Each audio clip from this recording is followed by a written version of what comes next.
தாவேகா மாவட்ட செயலாளர் விஜய்மோகன் மீது அளிக்கப்பட்ட பாலியல் புகார் விவகாரத்தில் புதிய தகவல்கள் வெளியாகிய நிலையில் போலீசார் விசாரணையை தீவிரப்படுத்தியுள்ளனர்.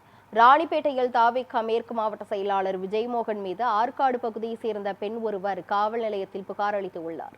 அதில் விஜய்மோகன் இன்ஸ்டாகிராம் மூலம் தனக்கு பாலியல் தொல்லை கொடுத்ததாக குறிப்பிட்டிருந்தார். இந்த புகாரின் அடிப்படையில் போலீசார் வழக்கு பதிவு செய்து விசாரணை மேற்கொண்டு வந்த நிலையில் சமூக வலைதளங்களில் இந்த வழக்கு தொடர்பாக பல்வேறு தகவல்கள் மற்றும் வீடியோக்கள் வெளியாகி பரபரப்பை ஏற்படுத்தியுள்ளது.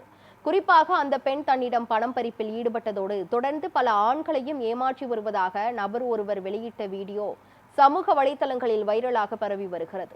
இந்த வழக்கில் புதிய தகவல்கள் வெளியாகிய நிலையில் போலீசார் விசாரணையை தீவிரப்படுத்தியுள்ளனர். நான் இந்த பபியா விஷயத்துல நானும் என்னையும் இதே மாதிரி தான் பிளாக்மெயில் பண்ணியிருக்காங்க.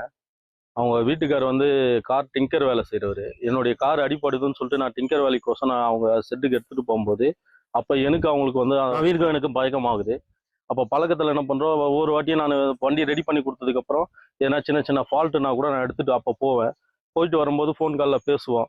அப்படி பேசும்போது அவன் என்ன பண்ணுறான்னா, அவன் வீட்டில் இங்கே நம்ம ஹவுசிங் போர்டில் நம்ம அண்ணா நகரில் அங்கே இருக்காங்க. அவங்க வீடு வாடகையில் இருந்தாங்க. அப்போ அங்கே இப்போ வீட்டுக்காரர்கிட்ட ஹவுஸ் ஓனர்கிட்ட சீட்டு பணம் போட்டு வச்சிருக்காங்க. அந்த சீட்டு பணம் பிரச்சனைன்னு சொல்லிட்டு என்னை கூப்பிட்டாங்க. நான் போய் பேசி அந்த அமௌண்ட்டை வாங்கி கொடுத்தேன்.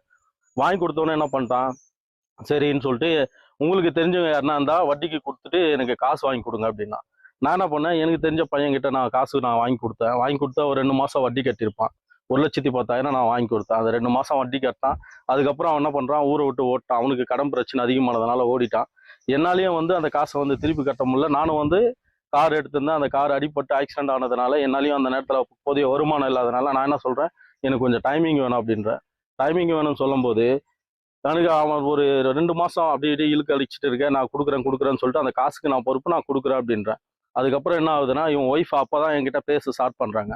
எனக்கு ஃபோன் பண்ணி ஃபஸ்ட்டு என்ன சொல்கிறாங்க, காசு எங்களுக்கு எப்போ கொடுப்பீங்கன்னு கேட்டாங்க. இந்த மாதிரி விஷயம் எனக்கு கொஞ்சம் டைம் ஆகும், நான் கொடுக்குறேன்றேன்.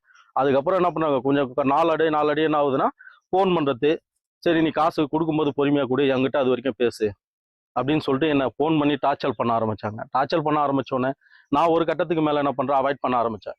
அப்போ எனக்கு கல்யாணம் ஆகி 3 பசங்க இருக்குது, என்னுடைய ஃபேமிலி இருக்குது.